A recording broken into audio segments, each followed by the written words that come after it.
오늘 말씀의 제목은 눈을 들어 사방을 보라 라는 제목으로 말씀 나누기를 원합니다.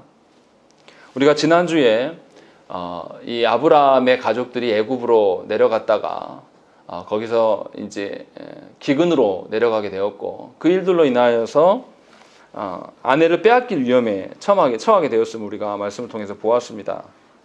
아브라함이 이렇게 되는 이유는 기근의 문제로 인하여서 하나님께서 주신 땅의 약속들을 잊어버렸다는 것과 또 후손에 대한 약속을 오해했습니다. 아내 사레에게서 태어날 그 자녀를 통하여서 하나님의 언약이 실현될 것을 믿지 못하고 롯을 통해서 뭔가를 소망했던 이 오해들로 말미암아 이런 위기를 아브라함이 스스로 자처했음을 우리가 말씀을 통해서 보았습니다.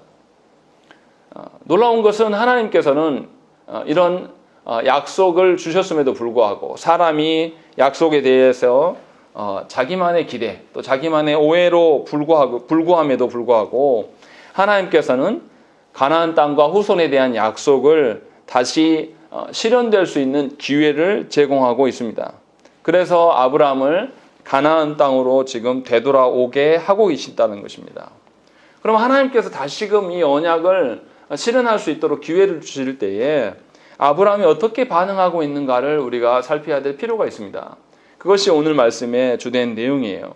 그래서 아브라함이 다시 애굽에서 돌아와서 어떤 문제가 발생되고 또 그 문제 앞에서 하나님께 어떻게 행동하는가, 이것을 통해서 하나님께서 주신 삶의 현장에서 우리가 어떻게 살아가야 될 것을 보시는 시간을 가졌으면 좋겠습니다.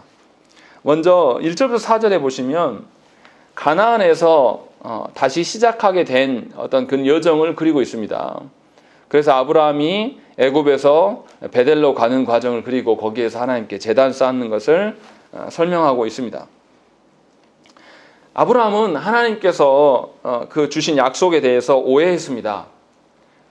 스스로 하나님의 약속을 위기에 빠뜨렸다는 것이죠. 왜냐하면 하나님의 그 후손에 대한 약속들을 자신의 그 지적인 수준이나 자신의 상식선에서 뭔가를 생각하고 아내 사례가 아니라 다른 사람을 통해서 자기의 친척이나 누구를 통하여서 하나님의 약속이 실현될 것이다 라고 생각한 겁니다. 그러니까 하나님을 어떻게 한 거냐면 자신의 상식선에서 이해한 겁니다. 하나님의 약속을 하나님이 이루실 거다라는 어떤 소망이 있는 것이 아니라 자신의 상식선에서 그것을 생각했다라는 거죠. 그렇기 때문에 아내에게 큰 상처를 줄 수밖에 없었던 것이고, 결과적으로 아내의 관계가 회복되기 어려운 지경에 이르렀습니다. 그런데 이상한 점은 무엇이냐면 성경은 이 아브라함이 아내와 어떤 대화를 나누는 것을 한마디도 기록하지 않고 있다는 점입니다. 오늘 말씀에서 1절에서 4절 보시면 아내와 아브라함이 아내를 위해서 무엇을 했다, 아니면 아브라함과 아내가 어떤 대화를 했다는 이야기가 하나도 없습니다. 그냥 오히려 이상하게 무슨 이야기를 하는 거냐면 아브라함은 네게벨을 지나 베델로 가서 그곳에서 하나님께 제사했다라는 것만 나온다는 것이죠. 우리 어떻습니까? 상식적인 선에서 아내를 빼앗길 뻔한 그런 경험을 했다. 그러면 아내의 눈치를 보는 것이 우리의 상식이고, 아내에게 사과하는 것이 정상적인 우리의 남편의 모습이라고 우리 모두는 기대할 것입니다. 그런데 오늘 말씀에서는 그것을 행하지 않아요. 아내와의 관계 개선을 위하여서 무엇을 시행하고 아내를 달래주려고 하는 모습들이 드러나지 않습니다. 이 말의 의미가 무엇인지 우리가 살펴야 된다는 것이죠. 분명히 피해자는 사라임에도 불구하고 사례에게 뭔가를 행하는 것이 아니라 성경의 저자는 중점적으로 하나님 앞으로 다시 이끌어오고 있음을 우리가 본다는 것입니다. 그러니까 아브라함이 자신이 하나님의 언약에 대해서 오해하고 하나님의 그 땅의 약속들을 지키지 않고 애굽으로 내려갔음에도 불구하고 하나님께서 그를 보존하시고 하나님께서 다시 약속의 현장으로 이끌어 가시는 것을 보면서 아브라함이 깨달은 게 생겨난 거죠. 무슨 말이냐면 모든 문제의 그 해결책은 사람이 아니라 하나님께 있다라는 것을 그가 알았다는 것입니다. 그래서 자신에게 발생한 모든 위기를 사람의 방편으로 푸는 것이 옳지 않다 생각해서 다시 하나님께서 처음 가나안 땅에 불러주셨던 그 원점, 그 시기로 돌아가고자 한다는 것입니다. 그래서 신앙의 그 방편으로서 아브라함은 하나님께 처음 가나안 땅에 이르러서 예배했던 그 장소로 다시 나아가고 있습니다. 그곳에서 하나님께 뭔가 신앙의 모습을 드러내고 있는 것입니다. 그러니까 아내의 관계보다는 하나님의 언약에 더 집중함으로 말미암아서 이 모든 문제가 해결될 수 있다라는 것을 보고 있다는 것이죠. 비록 한때는 아브라함이 하나님의 언약에 대해서 오해가 있었을지라도 그 마음 중심에서는 하나님 앞에서 다시 시작하러 가고 있는 모습을 보여주고 있다는 것입니다. 그것이 바로 신앙이고 믿음이라는 것이죠. 그러니까 우리도 기억해야 된다는 겁니다. 모든 문제의 원천이 사람에게 있지 않습니다. 지금 우리가 처해 있는 조국교회 현실이 어떻습니까? 세상 사람들이 또 정부가 우리를 대면 예배를 못 드리게 하고 비대면 예배로 요청하는 그것이 문제가 아니에요. 마치 그것이 문제인 것처럼 정부를 향해서 비방하고 세상 사람들에게 잘 보이려고 하는 태도들은 둘 다 합당하지 않다는 것입니다. 모든 문제의 원천은 하나님께 있음을 우리가 기억을 해야 돼요. 그러니까 이 시국에 더욱더 우리가 어떻게 해야 됩니까? 하나님과의 관계 회복을 위해서 하나님께 엎드려 빌어야 돼요. 문제 해결과 문제의 모든 시작점이 하나님께 있음을 우리가 인정하며 고백해야 된다는 것입니다. 그런데 우리가 여태 어떻게 살았습니까? 종교적으로 이 모여서 예배하는 이 예배 종교 의식에는 집중했으나 우리 일상에서 정말로 하나님께서 모든 삶의 주인 되시고 하나님께서 모든 곳에 모든 원천이 되신다는 것을 인정하며 조국교회가 살았냐 이 말이에요. 그렇다면 조국교회가 왜 세상으로부터 칭송을 못 들었겠습니까? 오히려 세상이 교회를 걱정하는 이런 시국이 되어버린 것이 무엇입니까? 종교 행위만을 통해서 우리가 안전하다라고 생각을 한 것이고 마치 그것만을 지키면 되는 것처럼 생각을 해왔다라는 것입니다. 그러니까 아브라함이 기근이 와서 그 기근을 피하기 위해서 애굽을 내려갔던 그 모습으로 조국교회가 서 있다는 거예요. 사실은 조국교회가 지금 해야 될 것이 무엇이겠습니까? 하나님께 다시금 나아가 엎드려야 돼요.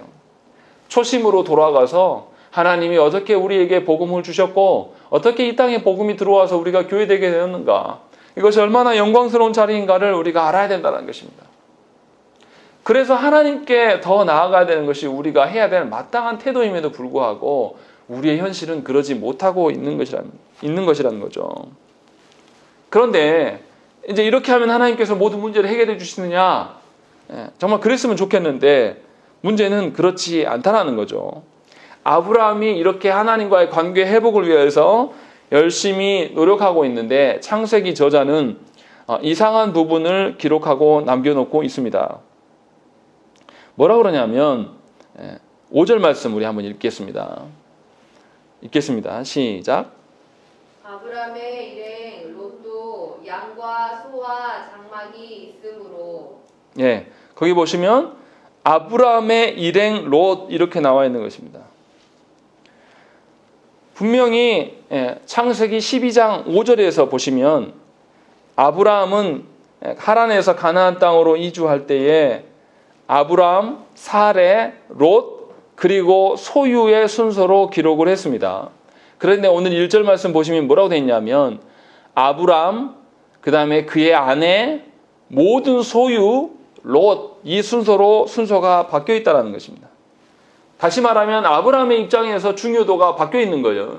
처음에 그가 하란에서 떠나올 때에 분명하게 사람을, 그러니까 아브라함, 아내의 사레, 그리고 롯, 그리고 소유 이렇게 중요도를 이야기했는데 이제 13장에서 보면 뭔가 문제의 순서가 바뀌어 있는 것을 볼 수가 있다는 겁니다.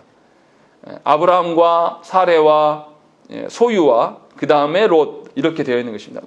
이 말은 뭐냐면 아브라함과 롯에게 뭔가 문제가 생겼다라는 것을 이제 은연중에 반영을 하고 있습니다. 그리고 그 문제의 원인을 2절과 5절에서 각각 기록하고 있는 것입니다. 소유의 문제에 대한 언급을 하고 있는 거예요. 근데 2절에 보면 굉장히 특이합니다. 아브라함의 가축과 은과 금이 풍부하였다라고 되어 있는 것입니다. 고대 사회에서 재산을 이야기할 때 주로 노예와 가축의 수로 재산을 표시했습니다. 그런데 아브라함의 경우에는 이러한 방식이 아니에요. 은과 금이 풍부하다라고 다른 방식으로 기록하고 있는 거예요. 이 말은 아브라함의 소유가 엄청나게 많다라는 의미예요. 왕의 개념까지 갖고 있다라는 것이죠. 우리가 아직 읽지 않았지만 14장에 보면 하나님께서 아브라함에게 주신 그 자신이 거느리고 있는 군사의 숫자가 나와요. 318명이라고 나옵니다. 고대 사회에는 이제 국가 단위가 아니라 아직 도시국가의 개념이기 때문에 318명이면 도시국가의 규모입니다. 군사력을 갖고 있는 거예요. 그만큼 아브라함의 소유가 엄청나다라는 것입니다. 그리고 또 5절에 보시면 아브라함의 일행 롯도 양과 소와 장막이 있다라는 거죠. 아브라함의 소유가 롯의 소유다라고 말하고 있지 않는 것이라는 거죠. 분명히 아브라함과 롯의 소유가 각각 다르다라는 겁니다. 그러니까 아브라함도 그렇고 롯도 그렇고 이 기업을 이어줄 자를 롯으로 바라보지 않고 있음을 은연중에 우리가 살필 수 있는 거예요. 그리고 더더구나 창세기 저자는 아예 대놓고 아브라함의 조카 롯 이렇게 이야기하지 않고 5절에 보면 아브라함의 일행 롯 이렇게 기록하고 있다는 것입니다. 정리하면 이런 거죠. 아브라함이 하나님의 은혜로 말미암아서 뭔가 다시금 모든 것을 새롭게 시작하고 싶어요. 그렇게 해서 다시 그 새롭게 시작하는 첫 장소로 돌아가서 하나님께 예배함으로 시작하려고 합니다. 아브라함의 이런 새로운 다짐에도 불구하고 어떤 문제가 생기냐면 재산 문제로 조카 롯이 불화가 시작되고 있음을 우리에게 보여주고 있다는 것입니다. 그렇다면 하나님께서는 왜 이렇게 하시는 것일까요? 우리가 잘 생각을 해봐야 됩니다. 우리가 하나님의 말씀대로 살려고 하나님의 뜻대로 살려고 예를 써요. 우리가 결심하고 다짐할 때가 있습니다. 그런데 새롭게 우리가 다짐한다고 해서 우리가 만사형통해지고 아무런 문제가 없고 그냥 그대로 진행되어지는 것이 아니라는 것입니다.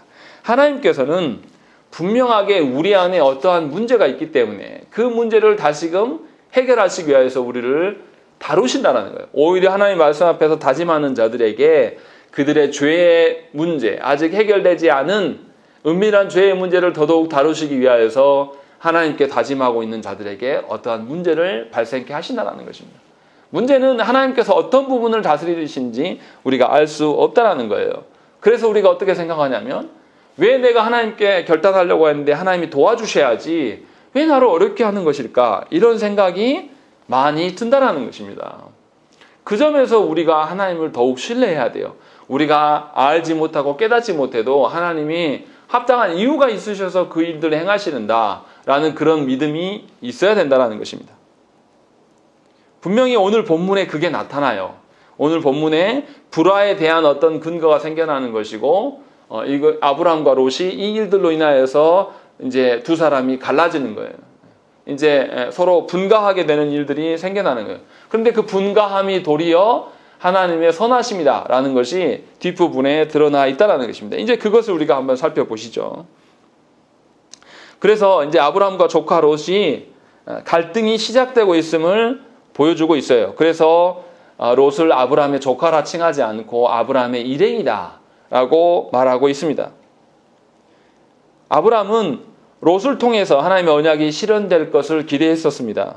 그래서 한때는 아내 사레보다 롯을 훨씬 더 귀중하게 여겼습니다. 그런데 이제 그런 관계가 깨어지고 있음을 말씀에서 보여주고 있어요. 그 계기가 있는데요. 그 계기가 무엇이냐면 7절입니다. 7절 말씀 우리 함께 읽겠습니다. 창세기 13장 7절 말씀 읽겠습니다. 시작. 그러므로 아브람의 가축의 목자와 롯의 가축의 목자가 서로 다투고 또 가나안 사람과 브리스 사람도 그 땅에 거주하였는지라. 예, 7절에서 무엇을 이야기하냐면 아브람과 롯의 목동들이 싸우고 있다라는 것을 이야기를 하고 있는 것입니다. 보세요. 목동들이 우발적으로 싸운 것이 절대 아니에요. 우리가 잘 생각을 해보십시오. 이들은 한 가족이었습니다. 갈대아 우르에서 출발할 때 아마 롯은 굉장히 어렸을 거예요. 그리고 그렇게 출발해서 나왔는데 그들이 오면서 각종 험난한 일들을 같이 겪어냈을 거란 말이에요. 이 종들도 따라 나왔던 종들도 이들의 관계를 잘 압니다. 그런데 이 종들이 다툼을 벌이고 있다라는 것은 누구와 누구의 사이를 반증하는 거냐면 아브람과 롯의 사이가 좋지 않음을 우리가 반증하는 것입니다. 종들이 주인끼리 서로 친한데 종들이 싸우는 것은 죽음을 면하기가 어려운 일을 가져오게 될 수밖에 없는 거예요. 다시 말하면 종들이 주인의 관계가 좋지 않은 것을 그대로 반영해주고 있는 거예요. 더더구나 7절에 보면 그 땅에 이 두 가족만 있는 게 아니에요. 가나안 사람과 브리스 사람도 분명히 있다라고 이야기를 하고 있는데 가나안 사람과 브리스 사람하고는 다투지 않고 있다란 말이죠. 다퉜다는 기록이 없어요. 오직 아브라함과 롯의 종들만 서로 원수지간처럼 다투고 있다라고 있는 것이죠. 생각을 해보세요. 가나안 땅에 살았던 원주민들의 입장에 봤을 때는 아브라함과 롯이 갑자기 어느 날 나타났어요. 그러더니 있다가 또 기근이 되니까 사라졌단 말이에요. 애굽으로 내려갔다가. 그리고 어느 정도 있다가 또 갑자기 다시 나타났어요. 나타나서 보이는 것이 뭐냐면 한 가족의 모습을, 화목의 모습을 보여주는 것이 아니라 불화를 보여주고 있는 거예요. 사실 어떻습니까? 자기 영역이 아니고 남의 영역에 왔으면 불화된 모습을 보이면 그 땅 사람들이 그들을 해할 거예요. 그들을 우습게 보면서 그들을 없인 여길 것이 뻔하단 말이에요. 그렇기 때문에 아브라함과 롯은 생존의 방편으로서도 서로가 화목해야 되는 것이 일반적인 상식적인 선이란 말이에요. 그런데 가나안 사람들 앞에서 도리어 화목이 아니라 불화를 보여주고 있다는 것입니다. 그러니까 아브라함에게 하나님께서 약속하신 너를 통하여 열방이 복을 받게 될 것이다 라는 그 하나님의 약속을 아브라함이 전혀 인지하지 못하고 있다는 것입니다. 분명히 새롭게 시작하고 있음을 분명히 밝히고 있음에도 불구하고 아브라함과 롯의 관계는 다른 사람을 의식하지 않을 정도로 악화되어 있음을 우리가 볼 수 있다는 것이죠. 그러면 아브라함에 앞서서 이 불화가 일어나기 전에 4절에서 말씀한 것처럼 하나님께 제단을 쌓은 것은 어떤 의미인 것인가? 아브라함이 그냥 종교 행위로만 하나님께 이것을 한 것인가? 우리가 한번 생각을 해봐야 돼요. 아브라함이 정말로 종교 행위로만 4절에서 행한 것인가? 라는 것을 우리가 한번 기억을 해야 된다는 것이죠. 아이러니한 것은 누가 먼저 갈라서자고 이야기를 합니까? 아브라함이 롯과 의논하면서 이야기하는 게 아니에요. 8절 9절을 보시면 이렇게 되어 있습니다. 아브라함이 롯에게 이르되 라는 거죠. 아브라함이 먼저 롯에게 찾아가서 말합니다. 우리는 한 친족이라 나나 너나 내 목자나 네 목자나 서로 다투게 하지 말자. 네 앞에 온 땅이 있지 아니하냐. 나를 떠나가라 라고 이야기하는 것이죠. 우리가 분가할 것들을 롯에게 어떠한 우리가 타협해보자. 우리가 의논해보자. 기회도 주지 않습니다. 그냥 분가할 것을, 갈라설 것을 일방적으로 결정을 누가 하냐면 아브라함이 하고 있는 겁니다. 이렇게 보면 아브라함이 좀 독선적이고 뭔가 문제가 있는 사람처럼 보여요. 그런데 그렇지 않음을 우리가 볼 수가 있는 것입니다.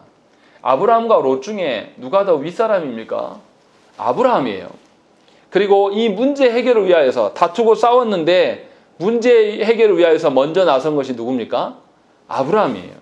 사실 모양새가 좋은 것은 어떻게 하는 것이 좋습니까? 당연히 아브라함의 종과 롯의 종이 싸웠으면 조카 롯이 찾아와서 삼촌 죄송합니다. 이렇게 해야 되는 것이 합당한 것인데도 불구하고 아브라함은 예배한 자로서 먼저 손을 내밉니다. 그리고 하나님의 선하심을 신뢰하기 때문에 그는 세상의 우스갯거리가 되지 않았으면 하는 마음으로 아랫사람인, 그리고 아브라함은 지금 고령이에요. 굉장히 인생을 많이 살아온 사람이란 말이죠. 자기의 연륜으로 조카 롯을 누를 수도 있는데 그렇지 않고 해결책을 먼저 찾아가서 제시하고 있다는 것입니다. 그리고 그뿐만이 아니에요. 9절에 보시면 나를 떠나가라 라고만 말한 게 아니라 그 뒤에 뭐라고 하냐면 네가 좌하면 나는 우하고 네가 우하면 나는 좌하리라 라는 것이죠. 조카 롯에게 뭔가 선택할 수 있는 결정권을 먼저 주고 있다는 것입니다. 그리고 자신은 롯의 결정에 따라 그것에 동참하겠다라는 그 뜻을 보이고 있다는 것입니다. 여기서 하나 생각해 봐야 될 것이 있어요. 한때 아브라함은 롯을 통해서 하나님의 약속이 실현될 것이다라고 기대를 했었습니다. 그런데 왜 분가를 먼저 제안하는가? 이 부분을 우리 한번 생각을 해봐야 돼요. 생각해 보세요. 서로의 관계가 금이 나서 미워하는 마음에서 그렇다고 말하기에는 조금 맞지가 않아요. 정황상 왜냐하면 롯에게 기회를 먼저 주고 있는 것들을 보고 또 아브라함이 먼저 손을 내미는 것을 봐도 그게 맞지 않습니다. 베델에서 예배한 후에 아브라함의 태도가 있어지고 있음을 우리가 기억을 해야 한다는 것입니다. 애굽에서 아브라함은 하나님께서 사례를 보존하시는 것을 경험을 했습니다. 이제 아브라함은 하나님께서 롯이 아니라 사례를 보존하는 것을 보면서 그러면 하나님의 언약이 사례를 통해서 드러나는 것일까? 그러면 롯이 하나님의 언약을 잇는 자가 맞는 것인가? 이런 것을 확인해 봐야 되는 상황 가운데 놓였다는 것이죠. 그래서 롯이 하나님의 언약을 담지하고 있고 하나님의 언약에 근거해서 살아가고 있는가를 보기를 원했을 것입니다. 그래서 먼저 아브라함이 롯에게 땅에 대한 선택권을 주었어요. 롯이 하나님의 언약을 마음에, 심중에 품고 있는가를 확인하기 위한 것이죠. 그런데 이것이 이제 반대 측면으로 보면 굉장히 위험할 수 있는 일이 되어버리는 것입니다. 만약에 롯이 가나안 땅을 선택해버리면 아브라함은 그 땅을 떠나야 돼요. 하나님의 그 약속을 위험에 빠뜨리는 또 다른 어떤 일이 될 수도 있다는 것이죠. 그런 어리석음이 분명히 아브라함에게는 있습니다.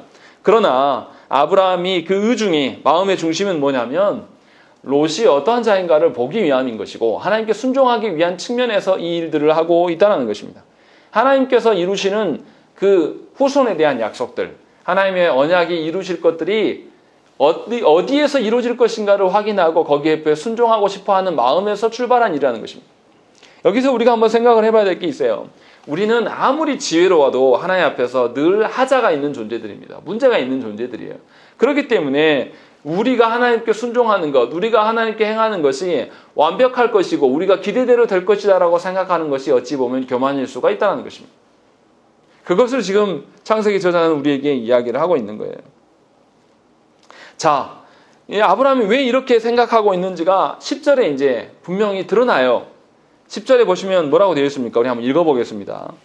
읽겠습니다. 시작.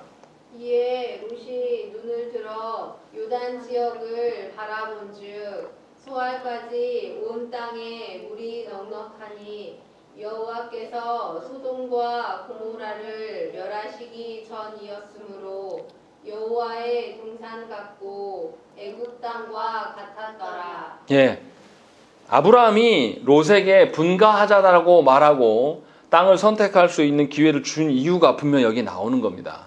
아브라함은 롯과 함께 애굽으로 내려갔었어요. 그리고 애굽에서부터 롯의 태도를 쭉 지켜봤을 것입니다. 성경은 말하고 있지 않지만 그것을 이제 지켜봐왔고 짐작했던 바가 있었을 거예요. 그리고 아브라함이 짐작했던 바가 10절에서 롯의 행동으로 확실히 드러나 버립니다. 일단 롯은 하나님의 약속에 대해서 어떤 심중의 마음을 두고 있지 않습니다. 분명히 갈대아 우르에서 아브라함은 하나님의 약속을 쫓아서 다 모든 것, 고향과 친척과 아비까지도 떠나서 가나안으로 왔음을 롯도 분명히 보고 알았을 것입니다. 그런데도 불구하고 롯은 자신의 눈을 통해서 마음에 드는 땅을 찾고 있습니다. 그래서 자신의 눈을 들어 사방을 바라본 즉 요단 땅이 보였다는 것이죠. 그리고 그곳이 물이 넉넉하고 뭔가 좋은 땅처럼 보인 거예요. 자기의 가축들, 오전에 나온 것처럼 양과 소를 충분히 칠 수 있는 좋은 땅을 찾은 것입니다. 자신의 소유물을 잘 관리할 수 있는 그 땅을 정하고 그 땅을 선택했습니다. 그런데 더 심각한 것은 뭐냐면 끝부분이에요. 그 요단 지역을 뭐라고 합니까? 여호와의 동산 같고 라고 해요. 여기까지는 그냥 그럴 수 있습니다. 근데 그 다음이 충격적입니다. 뭐라고 되어 있습니까? 애굽 땅과 같았더라 라고 이제 말하고 있다는 것입니다. 그러니까 롯이 요단 지역을 바라보는데 애굽 땅처럼 보였다는 겁니다. 그러니까 롯의 마음속에서는 어디에 살고 싶은 거죠? 애굽 땅에 살고 싶었던 거예요. 그러니까 아브라함이 이 애굽 땅에서 쫓겨나고 당할 때에 롯이 아마 아쉬웠을 것을 분명히 우리가 추정할 수 있는 것입니다. 그러니까 롯이 생각하는 에덴 동산이라는 것은 풍요롭고 화려하고 뭔가 세상의 가치가 난무하는 곳이 에덴 동산인 거예요. 롯이 그렇게 지금 바라보고 그 땅을 선택한 것입니다. 에덴 동산과 애굽을 독일선상에 놓고 있다는 것이 얼마나 이게 미련한 짓입니까? 하나님의 그 뜻과 하나님의 언약에 대해서 이해하는 바가 아무것도 없다라는 것이에요. 그렇게 갈대아 우르에서부터 자신의 할아버지와 또 삼촌들과 아버지와 함께 그 땅에 떠나와서 하란을 거쳐서 가나안 땅에까지 그 오랜 시간을 거쳐서 왔음에도 불구하고 롯은 하나님의 언약에 대해서 아무런 어떤 영향을 받고 있지 않다라는 것을 우리가 알 수 있다는 것입니다. 오히려 하나님의 언약보다 세상처럼 크고 강성해지는 것이 욥의 목적입니다. 그것이 롯의 목적인 것이죠. 그렇게 이것을 실토하고 있는 거예요. 그리고 그것에 근거하여서 어떻게 됩니까? 롯은 요단 지역을 택해서 동으로 옮겨갔다라고 되어 있습니다. 성경에서 동쪽으로 옮겨간 것이 별로 좋은 뜻이 아닙니다. 아담과 하와가 범죄하고 난 다음에 어디로 쫓겨납니까? 에덴 동편으로 갔다라고 이야기를 합니다. 또 그 가인과 아벨일 때 가인이 어떻게 해요? 동편으로 헤매이는 것을 기록하고 있어요. 성경에서는 동쪽으로 가는 것이 부정적인 의미로 활용하고 있는 것입니다. 그런데 롯이 동으로 옮겼다라고 이야기를 하고 있고, 더 충격적인 이야기는 12절 말씀이에요. 롯은 그 지역의 도시들에 머무르며 그 장막을 옮겨 소돔까지 이르렀다. 분명히 처음에는 요단 지역, 요단 평야에 있었는데 도시로 향해 가는 거예요. 그러니까 애굽이 강성한 것처럼 화려하고 큰 곳으로 향해 가는 거예요. 그런데 창세기 저자의 시점이 13절에 정확히 나옵니다. 소돔 사람은 여호와 앞에 악하며 큰 죄인이었더라라는 것이죠. 그러니까 롯은 어떻게 합니까? 결국에 자신이 소망하는 것처럼 세상처럼 강성하고 큰 곳을 향해 가고 있고, 그래서 결국 어떻게 됩니까? 소돔 땅에 들어가 버려요. 우리가 잘 아는 것처럼 어떻게 됩니까? 소돔은 결국 하나님의 불심판을 당합니다. 하나님의 은혜로 말미암아 롯의 가족이 피하기는 해요. 그런데 그 과정 중에서 롯의 아내를 잃어버리죠. 그리고 산으로 숨었는데 이제 자녀를 이어가야 되니까 두 딸이 어떻게 합니까? 롯을 술을 먹이고 근친상간을 이제 해서 두 아들을 얻습니다. 이 아들이 훗날 누구의 조상이 되는 것입니까? 모압과 암몬의 조상이 됩니다. 모압과 암몬은 어떤 사람들입니까? 이스라엘이 가나안 땅에 들어갈 때 극심하게 저항하고 그들과 전쟁을 벌였던 사람들이에요. 다시 말하면 하나님의 언약 백성들과 대적자가 된 사람들이란 말이죠. 이런 일들을 누가 지금 벌이고 있는 거냐면 롯이 지금 이 선택을 보이고 있다는 것입니다. 롯은 사실 아브라함과 함께 거주했어야 됩니다. 아브라함의 장막 안에 머물면서 아닙니다, 삼촌. 제가 잘못했습니다. 제가 더 삼촌을 잘 섬기고 하나님 언약 안에 내가 거하겠습니다라고 했어야 돼요. 그런데 그렇게 하지 않고 있다는 거죠. 그리고 여기서 또 한 가지를 살펴야 돼요. 13절에 뭐라고 되어 있냐면 소돔 사람은 여호와 앞에서 악하다라고 되어 있습니다. 사실 하나님의 자녀가 아닌 사람들은 하나님 앞에서 악하다라는 말이 의미가 없게 들려질 수도 있습니다. 그래서 세상 사람들 어떻습니까? 선하고 악한 기준을 하나님 앞에서 찾지 않아요. 그런데 하나님은 지금 어떻게 말씀하시냐면 하나님 믿지 않은 소돔 사람까지도 누구의 기준으로 말씀하시는 것입니까? 하나님 앞에서 어떤 기준으로 이야기를 하고 있다는 것입니다. 이 말이 무슨 말씀이에요? 하나님께서는 믿는 자들만 다스리시는 하나님이 아니에요. 믿지 않는 자들까지도 다스리시는 하나님이시란 말이에요. 그러니까 하나님의 기준으로 믿는 자나 믿지 아니하는 자나 다 판별하고 그들을 심판하신다는 것입니다. 하나님의 영광은 어떻게 드러납니까? 하나님을 믿는 자들을 통하여서 그들이 순종함으로 하나님의 다스림이 온전히 드러나는 방식, 이 방식도 택하지만 반대로 세상에 하나님의 말씀대로 살지 않는 사람들을 하나님 심판하시면서 하나님의 공의를 세워가심으로 하나님의 영광을 드러내기도 하신다는 것입니다. 그러니까 하나님은 이 두 가지를 다 사용하셔요. 다시 말하면 하나님의 영광을 드러낼 때 믿는 자들만 드러내는 것이 아니라 믿지 않는 자들까지도 활용하여서 얼마든지 공의의 하나님을 드러내시는 하나님이시라는 것입니다. 그러니까 롯이 알아들었어야 돼요. 롯이 하나님 앞에서 살아가야 될 자들임을 분명하게 성경은 이야기를 하고 있는 것입니다. 어느 누구도 하나님을 떠나서 살아갈 수가 없습니다. 그런데도 세상의 불신자들까지도 다 하나님의 다스림 하에 존재하는 것이 정상적인 삶의 방식이라는 것이죠. 그래서 하나님께서 그의 행위대로 반드시 심판하시겠다라고 말씀하신다는 것입니다. 그런데 참 안타까운 것은 그리스도인들 중에 롯처럼 살아가는 사람들이 너무나 많다는 거예요. 하나님을 떠나서 스스로 자유할 수 있다라고 생각하는 거예요. 그래서 자신의 판단과 자신의 그 자유가 최고라고 여기는 것입니다.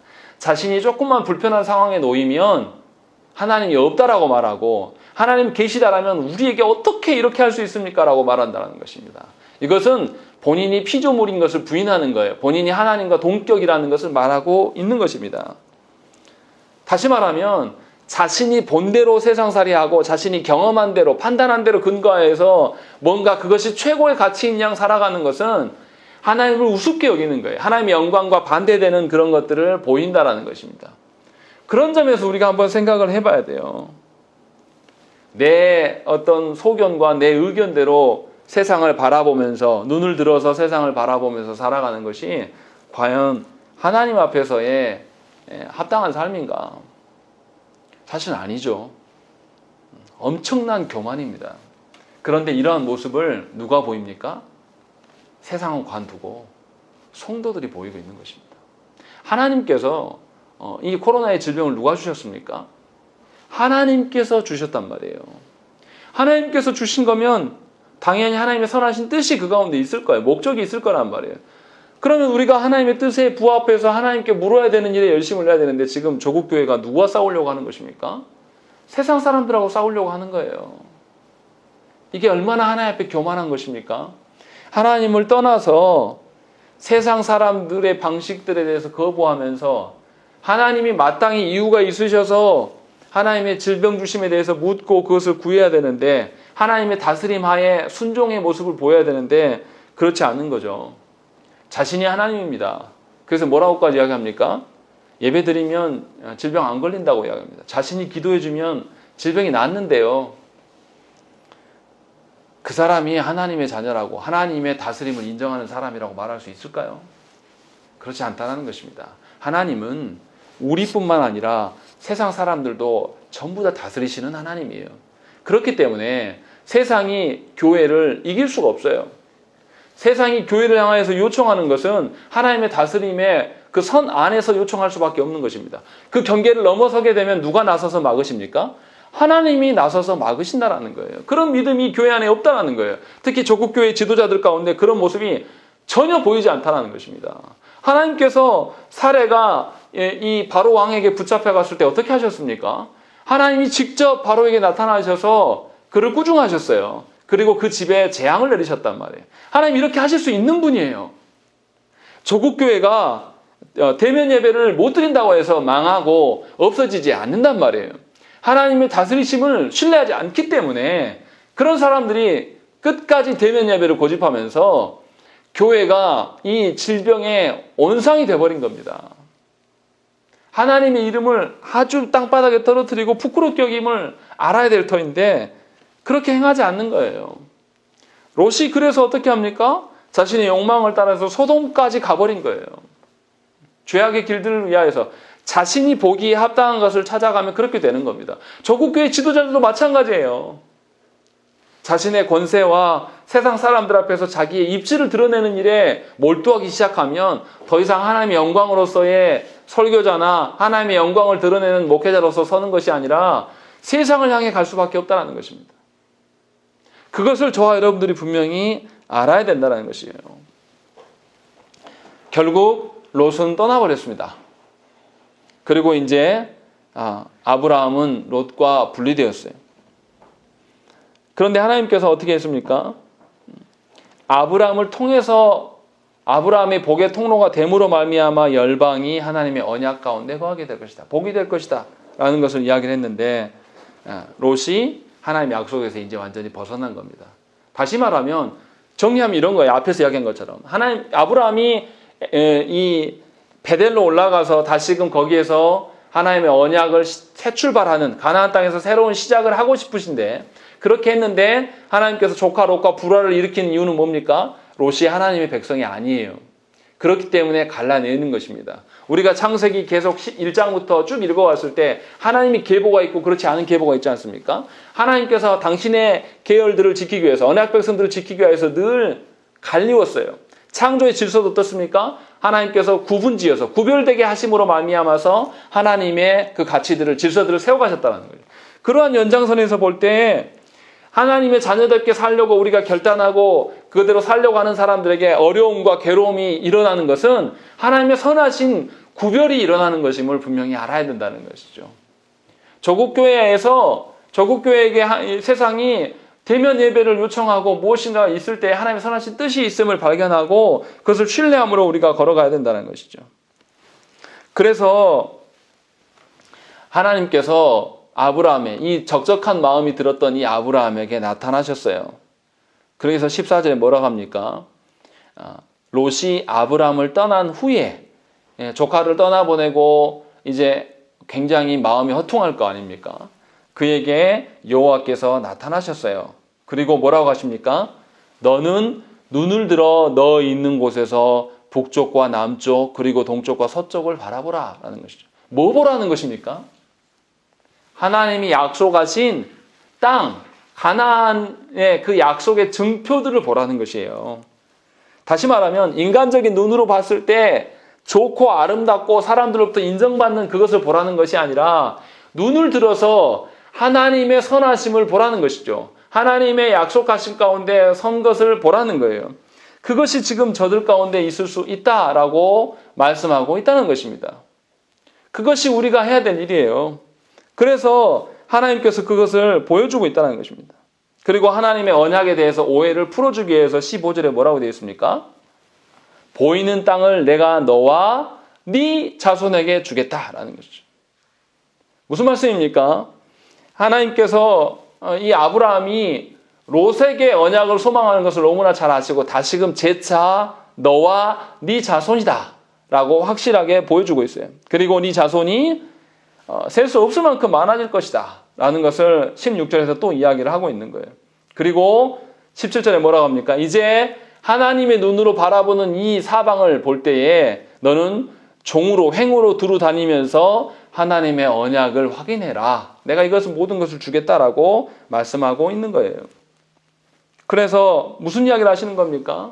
하나님께서는 아브라함에게 처음에 아담에게 말씀한 것처럼 이 땅에 자손이 생육하고 번성하여 땅에 충만하라 라고 말씀하셨던 그 언약을 이루시겠다라고 지금 보여주고 있는 것입니다. 분명히 아브라함은 한때 조카 롯에게 모든 기대를 걸었어요. 그러나 조카 롯은 하나님의 언약과 무관한 자여서 분가해버렸습니다. 그리고 마음이 매우 불편했을 거예요, 아브라함이. 그런데도 불구하고 하나님께서는 아브라함에게 무엇을 소망으로 주십니까? 하나님의 언약을 소망으로 주고 계신다는 것이죠. 보여지는 세상이 아니라, 보여지는 세상 사람들이 아니라 세상을 다스리시는 하나님을 보라고 말씀하시는 거예요. 그러니까 저와 여러분들이 보여지는 세상, 이 정부나 교회를 핍박하는 그런 사람들, 뭐 핍박도 아니지만요. 그것을 과장해서 핍박이라고 이야기한다 할지라도 그 사람들을 보라는 것이 아니라 그 모든 사람들을 다스리시고 주관하시는 그 하나님을 보라는 거예요. 그래서 하나님을 보고 살아가면 하나님의 언약과 하나님 나라의 가치들이 보여요. 그러면 더 이상 세상의 가치를, 세상의 기대를 걸고 살아가지 않는단 말이에요. 그러면 세상에 어떤 일을 벌여도 우리가 실망하지 않아요. 도리어 하나님의 큰 구원의 계획을 보면서 거기 안에서 하나님을 신뢰하면서 살아갈 수가 있다는 것입니다. 이것이 오늘 말씀의 포인트예요. 하나님께서는 자손이 없는 아브라함을 세상에서 건져내서 부르셨습니다.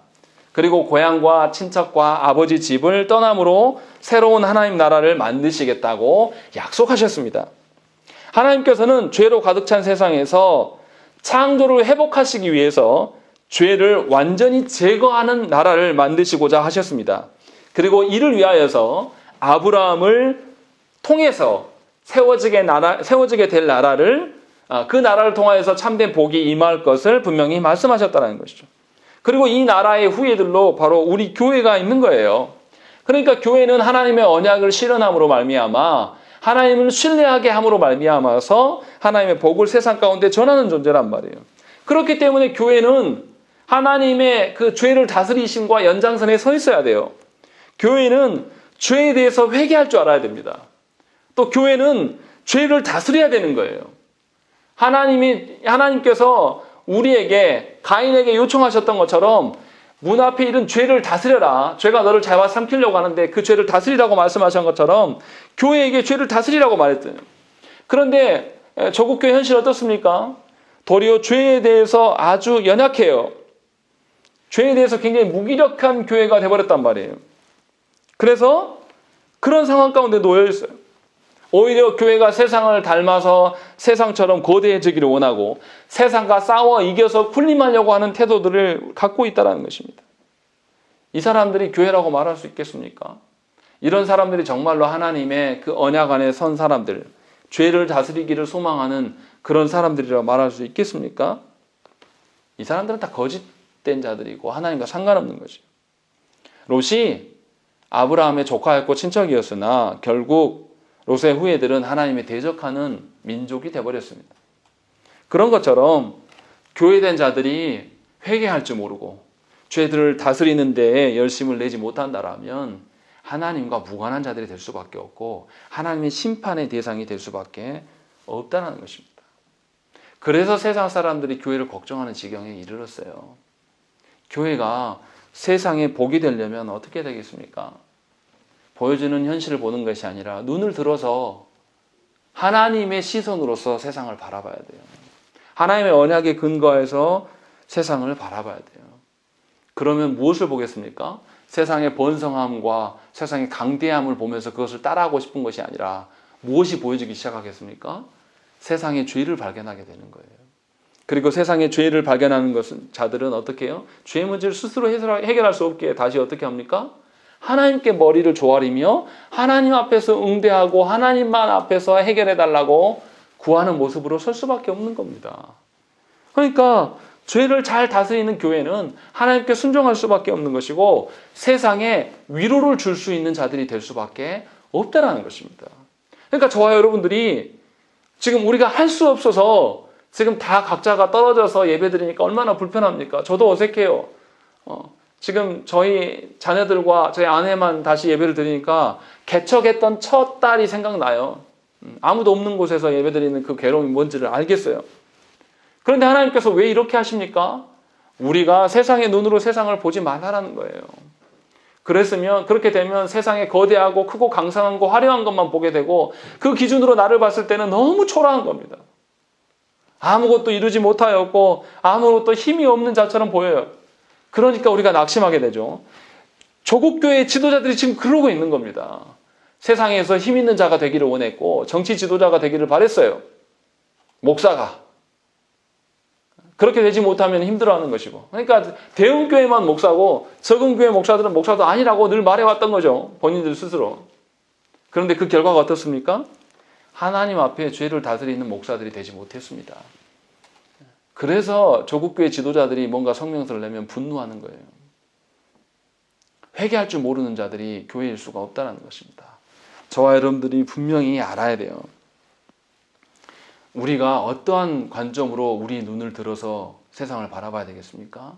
하나님의 선하심을 기대어서 우리의 시선으로가 아니라 눈을 들어서 하나님의 시선으로 우리의 현실, 사방을 바라보셔야 됩니다. 하나님의 언약의 대상자들이 세상 가운데 아직도 많습니다. 복음을 전해야 될 자들이 굉장히 많아요. 그런 자들에게 세상처럼 우리가 맞다, 우리가 옳다라는 것을 변호할 것이 아니라 그리스도의 사랑과 그리스도의 공의가 무엇인지를 그들에게 알려야 돼요. 그리고 죄에 대해서 경각심을 갖고 살아가는 저와 여러분들이 되셔야 된다는 것입니다. 그럴 때에 우리는 하나님의 참 소망과 은혜를 누릴 수 있게 될 것입니다. 우리 함께 기도하시겠습니다.